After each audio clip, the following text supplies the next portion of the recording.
فرزند زہرا یہ حالات برے ہیں۔ کاشانۂ بصیرت ویب سائٹ، واٹس ایپ اور یوٹیوب چینل پر مشتمل ایک ایسا مکمل پلیٹ فارم جس پر محروم بصارت کے لیے بالخصوص اور تمام افراد کے لیے بالعموم سینکڑوں کی تعداد میں مستند اسلامی کتب دستیاب ہیں۔ لہذا گزارش ہے کہ آپ اپنی ذمہ داری نبھاتے ہوئے کاشانۂ بصیرت کی ویب سائٹ کو وزٹ، واٹس ایپ چینل کو فالو اور یوٹیوب چینل کو سبسکرائب کرنے کے ساتھ ساتھ بیل آئیکن کو پریس کیجئے تاکہ آپ علم کے حصول کے ساتھ ساتھ مذہب اہل بیت کی اشاعت میں بھی اہم کردار ادا کرتے رہیں۔ کاشانۂ بصیرت۔ حالات برے ہیں۔ السلام علیکم ورحمۃ اللہ وبرکاتہ۔ سامعین، آپ سماعت فرما رہے ہیں کتاب شہید انسانیت، مؤلف ہیں سید العلماء الحاج علامہ سید علی نقی النقوی صاحب۔ آج ہم آپ کے سامنے اس کی 36ویں اور آخری ریکارڈنگ پیش کر رہے ہیں۔ صفحہ نمبر ہے 587 اور 43واں باب جاری تھا اور اس کا عنوان تھا اخلاقی نتائج۔ اپنے بیان کو ہم وہیں سے جوڑیں گے جہاں پہ ہم نے اسے منقطع کیا تھا۔ عنوان ہے، جو نقطہ ہے، قربانی۔ حسین کی قربانی ایک منظم حیثیت رکھتی تھی۔ اگر وہ اپنی شہادت کے مرحلے کو سب سے پہلے طے کر لیتے تو یہ کہنے کو ہوتا کہ مصائب سے گھبرا کر اپنی جان دے دی، لیکن آپ نے آہستہ آہستہ قربانی کے منازل کو طے کر کے یہ ثابت کر دیا کہ آپ کا اقدام کسی وقتی جذبے کا نتیجہ نہیں تھا بلکہ معاملہ فہمی اور فرض شناسی پر مبنی تھا۔ آپ کا مقصد یہ تھا کہ اپنی طرف نسبت رکھنے والی ہر عزیز شے کو خود اپنے ہاتھ سے قربان کرے، اور جب اپنے نفس کے سوا کچھ باقی نہ رہ جائے تو اس متاع گراں مایا کو قربانی کے میدان میں پیش کر دیں۔ آپ نے روز عاشور سب سے پہلے اپنے محبوب ترین آوان و انصار اور ساتھ کے کھیلے ہوئے احباب کو قربان کیا۔ یہاں تک کہ عزیزوں کی باری آئی تو آپ نے ایک ایک کر کے ان سب کو میدان قربانی میں پیش کیا۔ اپنے دل کی قوت، آنکھوں کی روشنی اور پیری کے سہارے علی اکبر کے جیسے فرزند، قاسم اور عبداللہ جیسے بھتیجے، ابو الفضل العباس جیسے بھائی، وفادار بھائی، سب کو فدیہ راہ حق ہونے دیا، اور سب کے بعد باغ امید کی آخری کومپل اور غنچۂ ناشگفتہ علی اصغر کو خود اپنے ہاتھوں پر نشانۂ تیر ستم ہوتے دیکھ لیا۔ ابھی تک دل کے ٹکڑوں کی قربانی ہو رہی تھی، اب اعضائے بدن تک نوبت پہنچی۔ سطح جسم کو چپا چپا اور خون کا ہر قطرہ قطرہ قربان کیا، یہاں تک کہ تن اقدس پر تیروں کو جگہ نہ ملتی تھی اور دشمنوں کی تلواروں اور نیزوں کو جستجو کے بعد بھی کوئی خالی گوشہ دستیاب نہ ہوتا تھا۔ جب جسم کا ہر حصہ اور دل کا ہر ٹکڑا قربان ہو چکا تو اب حسین کے لیے کوئی چارہ کار نہ تھا، کوئی قربانی کے قابل شے باقی نہ رہی تھی، صرف ایک رشتہ حیات تھا جو روح و بدن کے اندر پوری کشمکش حیات کے باوجود قائم تھا، اور سر اور گردن کا ارتباط تھا جس میں اب تک جدائی نہ ہوئی تھی۔ ایسے باہمت مجاہد کے لیے گزشتہ تمام قربانیوں کے مرحلے طے کر چکنے کے بعد یہ منزل بالکل آسان تھی۔ عصر کے ہوتے ہوتے حسین اس قربانی میں بھی کامیاب ہو گئے، اور خنجر شمر سے کچھ دیر راز و نیاز کے بعد ایک طرف نفس کی آمد و شد کا سلسلہ اور جسم اور روح کا ظاہری اتصال قطع ہوا، دوسری طرف سر و گردن کی باہمی ارتباط میں جدائی پیدا ہوئی۔ آسمان لاکھوں برس گردش کرے، زمانے کے ورق ہزاروں بار الٹ جائیں، لیکن اتنی شاندار، مکمل، منظم اور مرتب قربانی کی مثال پیدا نہیں ہو سکتی۔ صفحہ نمبر 588۔ بعض متفرق تعلیمات۔ واقع کربلا کی یہ خاص خصوصیت ہے کہ اتنے ہنگامہ خیز ماحول میں امام حسین علیہ السلام نے فرائض کے ایسے جزیات تک کو پورا کیا جنہیں عام انسان نسبتاً بالکل معمولی اور خفیف اضطراب کے موقع پر بھی ترک کر دیتے ہیں، یا کم از کم ملتوی کر دیتے ہیں، یا فرض کی پابندی میں کم از کم خفت پیدا کر دیتے ہیں۔ مگر امام حسین علیہ السلام نے سخت سے سخت اوقات میں فرائض کی پابندی اتنی ہی سختی کے ساتھ کی جتنی کہ عام حالات میں ہو سکتی تھی۔ مثلاً پردہ، یہ شریعت اسلامیہ کا ایک قانون ہے کہ مرد اور عورت کے فرائض، طرز زندگی اور نظام معاشرت جدا ہے۔ مرد پر جب موقع آئے تلوار لے کر جہاد واجب ہے، مگر عورت پر سے جہاد ساقط ہے۔ مرد میدان میں نظر آنا چاہیے اور عورت گھر کی چار دیواری کے اندر۔ پردہ عورت کے لیے ایک لازمی فریضہ ہے اور اس کی پابندی تا حد امکان ضروری ہے۔ خاندان رسول کی شان جس طرح تمام عبادات اور واجبات کے ادا کرنے میں امتیازی درجہ رکھتی تھی، اسی طرح پردے کے بارے میں بھی اس گھرانے کا اہتمام خصوصی امتیاز رکھتا تھا۔ دختر رسول بی بی فاطمہ الزہرا اس گھرانے کی مقدس خواتین کے لیے مورث اعلیٰ کی حیثیت رکھتی تھیں، جنہیں پردے کا اتنا خیال تھا کہ مرنے کے بعد جنازے پر بھی نامحرم کی نگاہ پر کا پڑنا گوارا نہ تھا۔ کربلا میں امام حسین علیہ السلام کے ساتھ اس گھرانے کے تقریباً تمام مقدس خواتین موجود تھیں۔ پیغمبر خدا کی نواسیاں زینب، ام کلثوم، حضرت علی کی بیٹیاں فاطمہ، رقیہ اور بہویں بیوہ امام حسن، اور خود آپ کی ازواج لیلا اور رباب، صاحبزادیاں فاطمہ، سکینہ اور دیگر عزیز خواتین، ان کے علاوہ کنیزیں تھیں۔ بعض اصحاب بھی اپنے متعلقین کے ساتھ آئے تھے، جیسے مسلم بن اوسجہ، عبداللہ بن عمیر، جنادہ بن کعب وغیرہ۔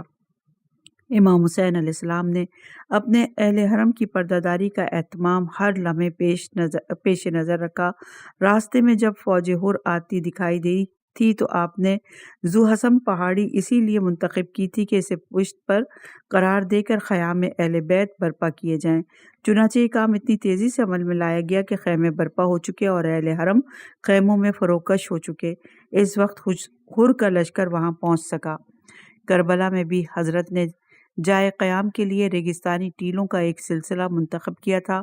پھر شب عاشور خیموں کی تنابوں کو ایک دوسرے سے اس طرح وابستہ کر دیا تھا کہ کسی ایک خیمے کی تنابیں کاٹ کر گرانا غیر ممکن ہو گیا تھا، اور خیموں کے گرد خندق کھودی تھی کہ اور اس شدید گرمی میں اس کے اندر آگ روشن کرائی تھی کہ اس لیے کہ پشت پر سے دشمن خیموں کی جانب نہ آ سکے۔ یہ تمام انتظامات صبح عاشور آغاز جہاد سے پہلے ہی مکمل ہو چکے تھے۔ بیویاں خیموں کے اندر اور اعزہ میدان جہاد میں باہر تھے۔ کیا اس موقع پر اہل حرم کے دلوں میں اضطراب کی جو کیفیت تھی، اس کا کوئی اندازہ کر سکتا ہے؟ جبکہ تیروں کی مسلسل بارش ہو رہی تھی، زمین گھوڑوں کے سرپٹ دوڑنے سے لرز رہی تھی، چاروں طرف سے غبار سے تاریکی چھائی ہوئی تھی، اور فوجوں کا سیلاب بار بار صف حسینی کے کوہ استقلال سے ٹکرا کر شور کرتا ہوا واپس آتا تھا، اور ہر مرتبہ بہنیں بھائیوں کے لیے، مائیں بچوں کے لیے، بیویاں شوہروں کے لیے فطرتاً مضطرب ہو جاتی ہوں گی، مگر کیا ممکن تھا کہ ان میں سے کسی کا قدم خیمے سے باہر نکلا ہو؟ وہ موقع اس سے زیادہ سخت تھا کہ ایک ماں کو خبر پہنچتی ہے کہ اس کا بیٹا مصروف جہاد ہے، یا ایک بہن کو یہ کہ بھائی لڑ رہا ہے، یا ایک خاتون کو یہ کہ اس کا شوہر دشمن کے فوج میں گھر گیا ہے۔ اس موقع پر ایک شریف اور باعزت خاتون کے لیے، اور وہ بھی عرب کی خاتون جو خود فطری شجاعت کا خون رگوں میں رکھتی ہو، اور وہ بھی خاندان بنی ہاشم کی خواتین جن کو شجاعت حیدری ورثے میں ملی ہو، کتنا دشوار ہے کہ وہ صبر و سکون کے ساتھ اپنی جگہ پر بیٹھی رہیں، جبکہ کوسوں کی مسافت نہیں، پہاڑوں کا اوٹ نہیں، بلکہ صرف خیمے کا پردہ اور میدان جنگ کی وسعت درمیان میں ہے۔ اس سے زیادہ سخت وقت وہ تھا جب خبر پہنچتی ہے کہ بیٹا، بھائی یا شوہر زخمی ہو کر گر گیا ہے اور اپنی زندگی کی آخری سانسیں لے رہا ہے، اور پھر اس کی فریاد کی آواز آتی ہے، یا ابا عبداللہ ادرکنی، اور جب امام اس کی آواز پر جاتے دکھائی دیتے ہیں، یہ موقع دل کی دنیا میں زلزلہ پیدا کر دینے والا اور صبر و تحمل کی کشتی کو طوفانی بنا دینے والا ہے۔ ایسے موقع پر بعض اصحاب کی عورتیں نصرت حسین کے شوق میں بے چین ہو کر میدان جہاد میں نکل آئیں، جیسے عبداللہ بن عمیر کی زوجہ اور عمرو بن جنادہ کی ماں۔ تو امام حسین نے ان کو فرض اسلامی کی طرف توجہ دلائی، فرمایا کہ عورتوں پر سے جہاد ساقط ہے اور انہیں خیموں کی طرف واپس کر دیا۔ کیا کوئی کہہ سکتا ہے کہ زوجہ عبداللہ بن عمیر اور مادر عمرو بن جنادہ میں جرأت و شجاعت کا جوہر بی بی زینب اور بی بی کلثوم سے زیادہ تھا، جن کی رگوں میں علی بن ابی طالب کا خون گردش کر رہا تھا؟ ہرگز نہیں، مگر یہ ان کے احساس فرائض کی پختگی تھی کہ انہوں نے کسی وقت بھی اپنی حد سے قدم آگے نہیں بڑھایا۔ بہت زیادہ سخت موقع وہ تھا جب خود امام حسین علیہ السلام نیزے اور شمشیر اور تبر کا نشانہ بنے ہوئے تھے۔ پھر سب سے بڑھ کر وہ وقت جب آپ گھوڑے سے زمین گرم پر تشریف لا چکے تھے، مگر کیا اندازہ ہو سکتا ہے کہ ان برگزیدہ خواتین کے احساس فرائض کا، جنہوں نے اس موقع پر بھی اصول شریعت کا احترام ہاتھ سے نہیں جانے دیا۔ اس وقت عبداللہ ابن الحسین نے خیمے سے تڑپ کر باہر نکلنا چاہا تھا اور کلثوم نے دامن پکڑ لیا تھا کہ کہاں جاتے ہو، مگر بچہ یہ کہتا ہوا کہ اس عالم میں کہ میں اپنے چچا کو تنہا نہ چھوڑوں گا، دامن ہاتھ سے چھڑا کر روانہ ہو گیا۔ بس اب کلثوم بے بس ہو گئی تھی، اور ایسا نہیں ہوا کہ آپ بچے کے ساتھ میدان میں آ جاتی۔ معلوم ہوتا ہے کہ جہاں تک خیمے کے حدود تھے وہاں تک کلثوم چلی آئیں، اور جہاں سے بچہ اس سے آگے بڑھ گیا بس شہزادی کے قدم رک گئے۔ کربلا میں حفظ مراتب کے اصول بڑھتے جا رہے تھے، وہاں ہر ادنا اعلیٰ پر قربان ہو رہا تھا۔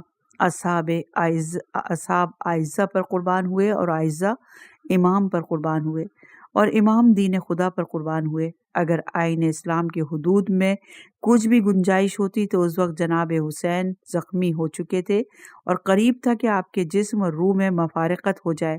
تمام خاندان بنی ہاشم کی خواتین تلواریں لے کر میدان جہاد میں آ جاتی اور حسین کے گرد ایک مرتبہ دشمن پر حملہ کر دیتی تو یہ کوئی معمولی بات نہ ہوتی، بلکہ یقین سمجھنا چاہیے کہ کافی وقت تک حسین کی حفاظت کی جا سکتی تھی اور ضرور واقع کربلا میں ایک نئی نوعیت پیدا ہو جاتی، مگر نہ امام حسین اس طرح کی قربانی کو اپنے نظام عمل میں جگہ دے سکتے تھے، اور نہ وہ مقتدرات عصمت، خون کے انتہائی جوش اور دل کے انتہائی تلاطم کے باوجود کوئی ایک قدم بھی حسین علیہ السلام کے مرتب کردہ نقشہ جنگ کے خلاف اٹھانے کے لیے تیار تھیں۔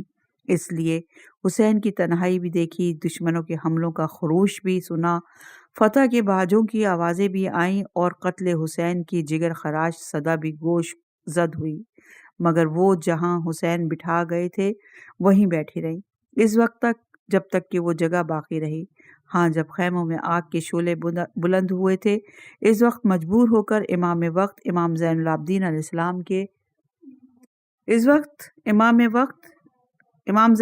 علیہ السلام کی شرعی حکم کے ماتحت میدان میں نکلی، اور پھر بھی اختیار کی رفتار کے ساتھ پردے کا احساس قائم رہا۔ جب تک چادریں رہیں چادروں کا پردہ رکھا، چادریں نہ رہیں تو بالوں سے منہ چھپائے، دربار میں کنیزوں کے حلقے میں اپنے کو مخفی کیا، اور جب یزید کے دربار میں تقریر کی ضرورت محسوس ہوئی تو عزیزوں کے تلواروں سے ٹکڑے ٹکڑے کیے جانے سے زیادہ دردناک الفاظ میں اس مصیبت کا شکوہ کیا کہ تو نے اپنی عورتوں اور کنیزوں کو تو پردے میں بٹھایا ہے، اور خاندان رسول کی خواتین کو اس طرح دربدر پھرا رہا ہے کہ ان کے چہروں پر اپنے پرائے ہر ایک کی نگاہ پڑ رہی ہے۔ ایسے صبر آزما مواقع پر اس فریضہ اسلامی کی اتنی مکمل نگہداشت کی گئی ہے جو ہمیشہ کے واسطے مسلمانوں کے سامنے ایک زرعی مثال کی حیثیت سے قائم رہے گی۔ صفحہ نمبر 593، عنوان وصیت۔ شریعت اسلامی میں وصیت کا پورا کرنا ایک اہم فریضہ ہے۔ بعض وصیتیں انسان کے ذاتی جذبات اور نفسیات کے خلاف ہوتی ہیں، مگر مرنے والے انسان کا احترام اس کی وصیت کی تعمیل پر مجبور کرتا ہے۔ بعض وصیتیں بعد کے پیدا شدہ حالات میں دشوار یا عام نگاہوں میں خلاف مصلحت بھی ہوتی ہیں، مگر فرض شناس انسان کو وصیت کی پابندی موجودہ حالات کے تقاضے پر مقدم محسوس ہوتی ہے۔ امام حسین علیہ السلام نے اپنے بزرگوں کی وصیت کا جس طرح اور جن جن موقع پر لحاظ کیا ہے وہ نہ بھولنے کے قابل ایک سبق ہے۔ رسول اللہ کی وفات کے وقت امام حسین علیہ السلام بہت کم سن تھے، مگر مذہبی روایات متفقہ طور پر یہ بتلاتی ہیں کہ رسول اللہ نے اپنے اس بچے کی صلاحیتوں کا کم سنی میں ہی اندازہ کر کے اسے اپنے مذہب اسلام کی مستقبل میں حفاظت کرتے رہنے کی وصیت کی تھی۔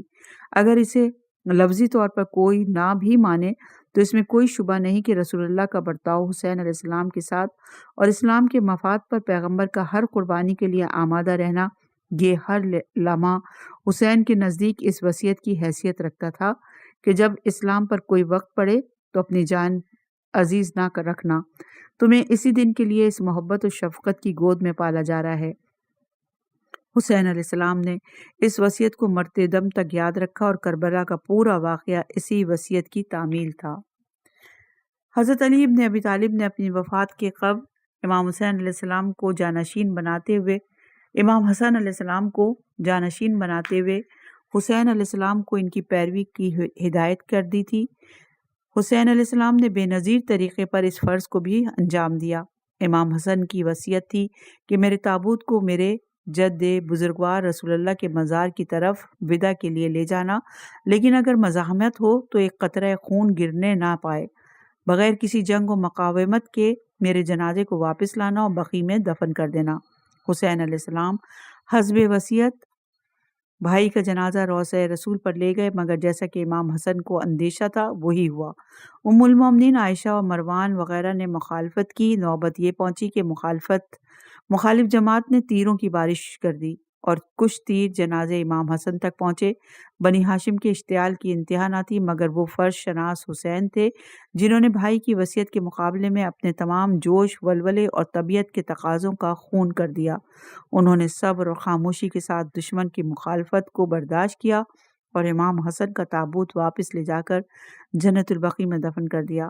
اپنے مرحوم بھائی امام حسن کی وصیت کے احترام ہی کی بنا پر کربلا میں اپنے عزیز بھتیجے قاسم ابن الحسن کو اجازت جہاد دی، جبکہ آپ خود اس لیے اذن جہاد میں تامل فرما رہے تھے کہ ابھی قاسم حد بلوغ کو نہ پہنچے تھے اور جہاد کی تکلیف عائد نہ تھی۔ اس نامزد لڑکی کا یتیم امام حسن کے ساتھ عقد کر دینا بھی اپنے بھائی کی وصیت کی تعمیل ہی میں تھا۔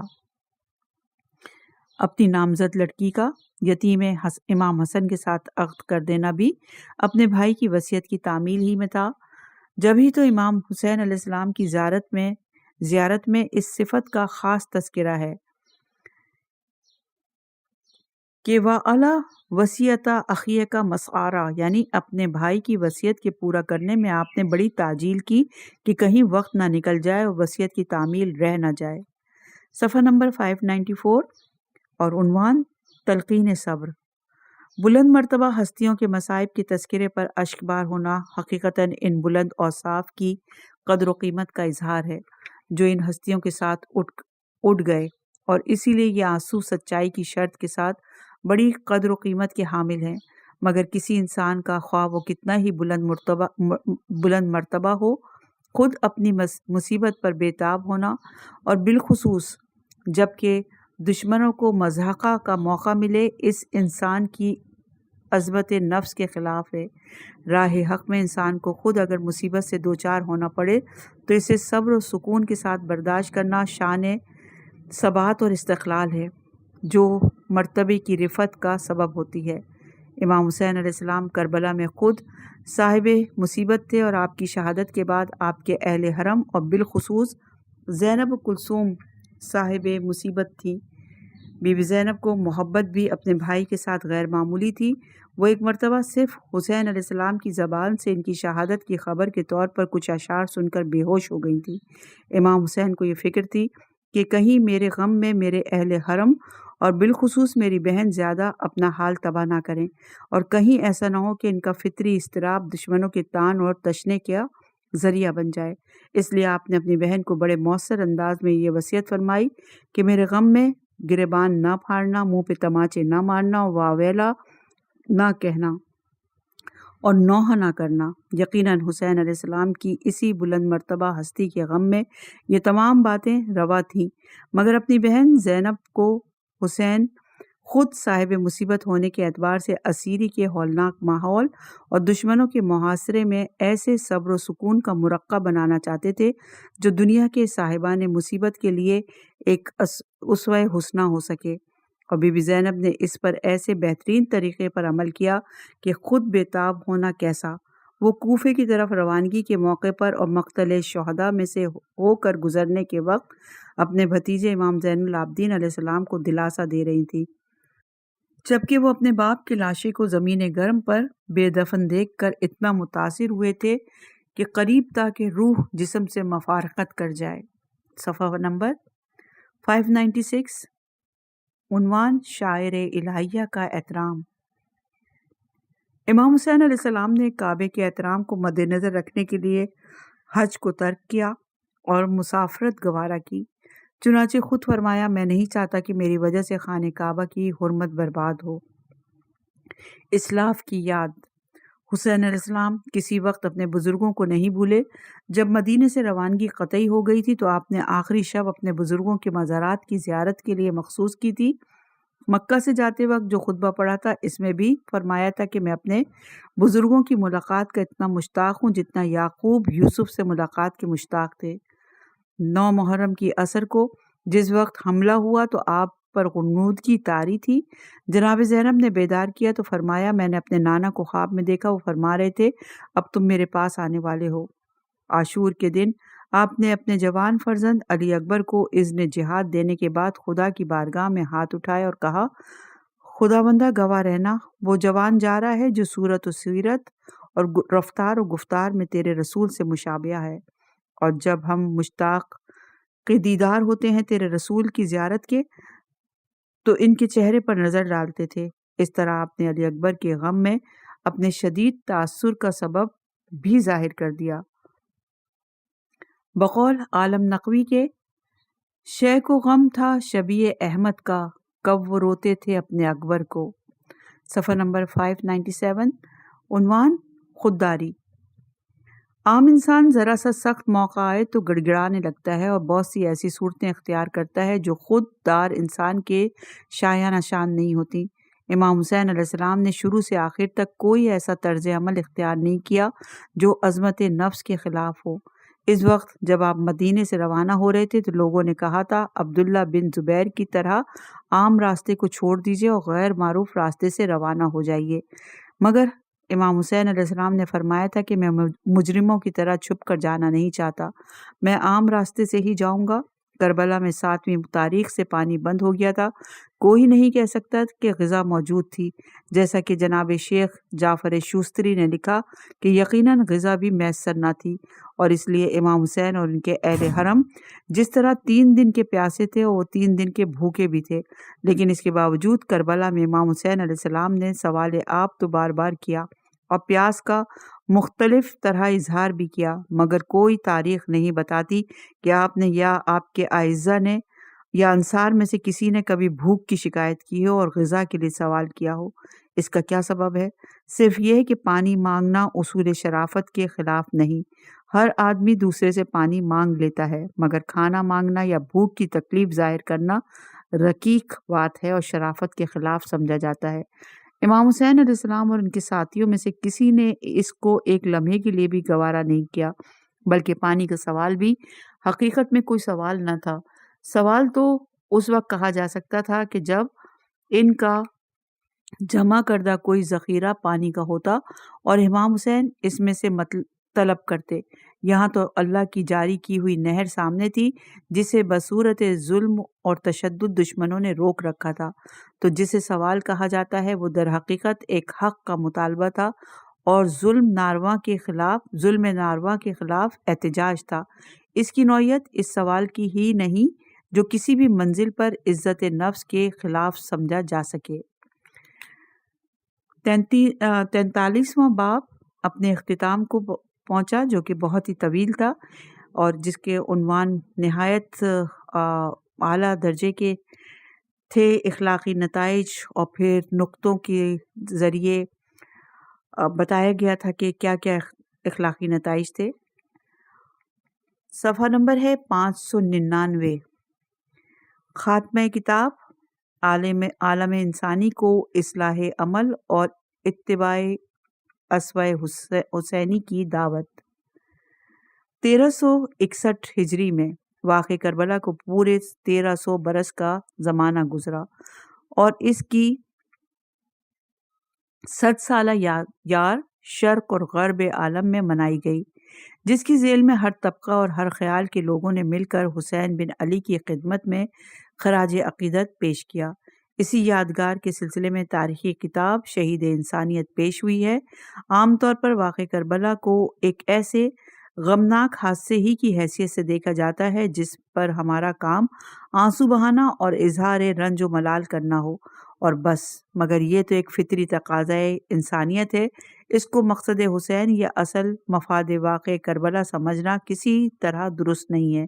حسین علیہ السلام کا بلند نصب العین ہم سے کچھ اور چاہتا ہے، وہ یہ کہ ہم اپنی سیرت سیرت زندگی کو حسینی سیرت کے سانچے میں ڈھالنے کی کوشش کرتے ہیں۔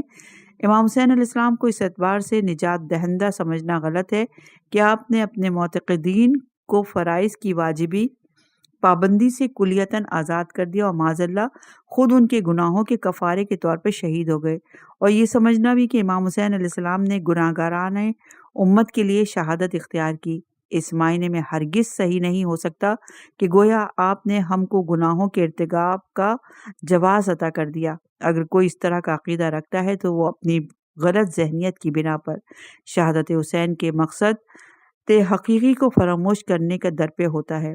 حسین علیہ السلام یقیناً نجات دہندہ امت تھے، بامعنی کہ آپ نے نجات کا راستہ نمایاں کر دیا اور ایک ایسی جماعت کی بقا کا سامان کر دیا جو اپنے عمل سے نجات کی حقدار ہو۔ اگر حسین علیہ السلام کا کربلا کا جہاد نہ ہوتا تو دین و شریعت کی اصل صورت رخصت ہو جاتی، بادشاہوں کی سیرت سنت الہیہ قرار دی جاتی اور ان کی تقلید ہی معیار نجات سمجھی جاتی۔ اس طرح امت اسلامیہ ابدی ہلاکت میں مبتلا ہوتی۔